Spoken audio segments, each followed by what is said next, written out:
It's Movie Time is produced by John DeSando. Listen to shows and read reviews online at WCBE.org. I'm John DeSando. And I'm Kevin Carr. And this is It's Movie Time. It is. And Kevin? Yes. I thought we were done with this thing.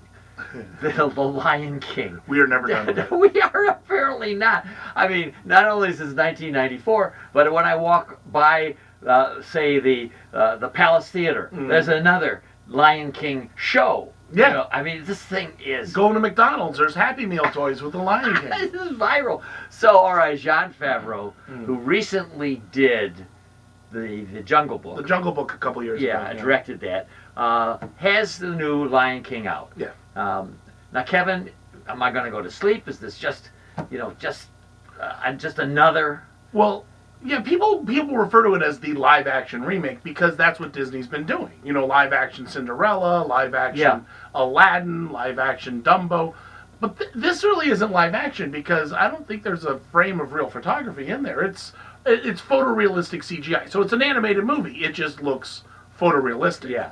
As opposed to the cell animation. And it's essentially the same movie. I mean, that's really what it is. It's as close as you can get to a scene-by-scene I guess redo. I know it.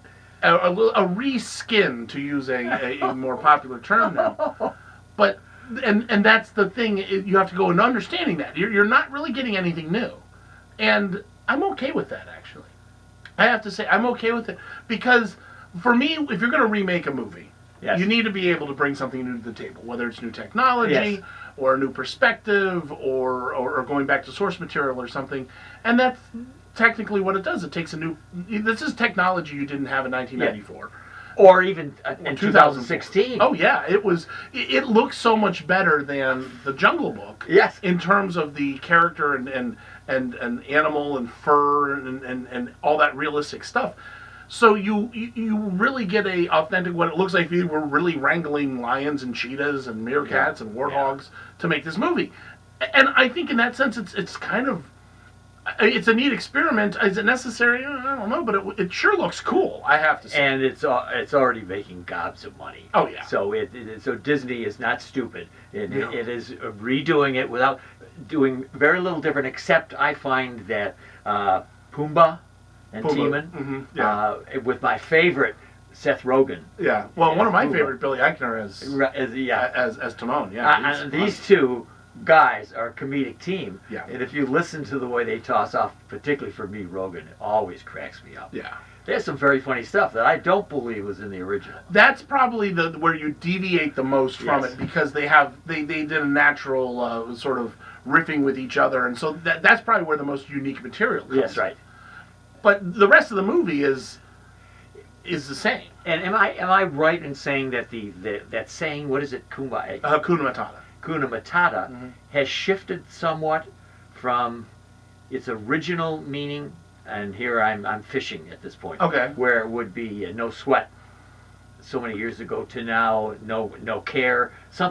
There is a little bit of a shift in definition, and I think if there's any shift, I would say that it feels like it's a little bit more of what the grumpy baby boomer would say the millennial idea of life is, where don't worry about it, take care of it later. But that's kind of what it was in the original movie. I mean, the song, the lyrics are the same. Yeah. I have heard some complaints that they're like, well, it's that there is these modern messages, and I'm like, I really don't think so. I mean, it's almost, the script is almost exactly the same. Well, there is a little dose of nihilism in this, particularly from those guys. From those you guys get a little bit more saying, of that. none of this means anything is essentially what they're saying. Yeah, there's a certain existential quandary that they're all going through. Exactly. Until they get into the heat of it. Yeah. And they begin to see the importance of other people, and all that stuff. Yeah. So there is a shift, but it is... It's minimal. Yes, it's minimal. Very minimal. But you mentioned the photorealism.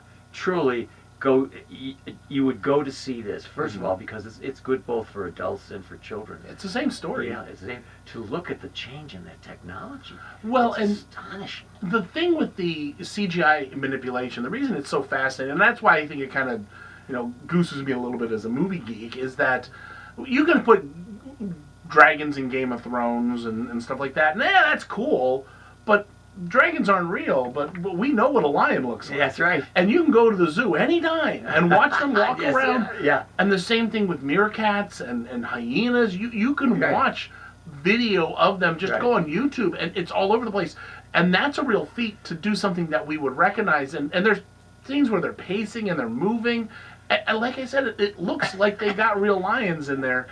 And that's amazing. And I think the hyenas need a publicist now. Yes. Well, they needed a publicist back in the 90s, too. They do a really good job of making them menacing. Yeah. And the other thing that I'm thinking about in this, Kevin, you kind of alluded to this. Yeah. This is a remake because it is a remake. Yeah. And you don't need to massage the whole thing just to have another version of a classic story. What I was hoping someday may happen would be a reimagining whereby we would balance out the role of the male and females in the lion culture. Yeah. Because in reality, females rule. They rule. Well, yeah. They get the male just sits around and has sex all the time. Exactly. And so that which I'm okay with. They're the ones that get the food. They're the ones that arrange it socially. Yeah. So I was hoping that in our modern times, we would see more of a role for the females. And I think there was a temptation to do that, but there's a certain respect I have for Favreau for just doing a new version of it without changing the story, which I felt they did with Aladdin. They added too much in there. Thank you. That's a great point. They pushed that a little bit too. They added too many songs. Or you look at what happened with Dumbo, where it's almost unrecognizable from the originally animated film. Those, I think you can step into a bear trap with that. Yes. Well, no, I think you're right about Aladdin. It's far more female-centered. Well, they added songs. She's wanting to be Sultan. Yes. And yes. Yeah. Which already Jasmine, back in '92 when that came out, that was already very progressive for her, anyways. And I'm like, do we need to rank that? Do we need to ratchet that up anymore? I don't know about that. Well, we do have first-class voices in all of this. Yep. And thank goodness they're capturing James Earl Jones before he goes off into the jungle in the sky. Well, yeah, he's the only one who is reprising from the one 25 years ago. Yeah, right. But what's funny is a lot of the cast is still alive. You know, Whoopi Goldberg's still around, Cheech Marin, Jeremy Irons. You know, there's a lot of the people who did the voices, which does feel a little odd.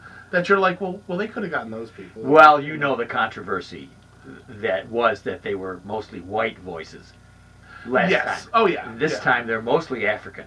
Well, yeah. Well, you know, African American. Mostly. It's in Africa. Well, exactly. But that was one of the shifts that I find was a good shift. And well, you're right, because I believe they were criticized because the only people of color were like Whoopi Goldberg and Cheech Marin, who were the bad guys. Yes, right. Yeah. Yes, you're right. Well, Kevin Carr. Yes. I think we've done an amazing job since this thing does not need us to promote it. Correct. It's printing money on its own. This is the 2019 version of The Lion King. Yes. What grade would you award it? I'm going to give it a B+. All right. I enjoyed it. Was it perfect? No. Was it necessary? No. But it was still really cool to watch. And wonderful, because I'm going to award it a B. I'm right behind you. And perhaps my reservation is my hope that somebody will do something even more dramatic with a classic tale. But at the same time, I recognize why should they? Yeah. It's a great story, and it even includes a little bit of Shakespeare in it. Well, yeah. All right, so to be or not to be. All right. Good.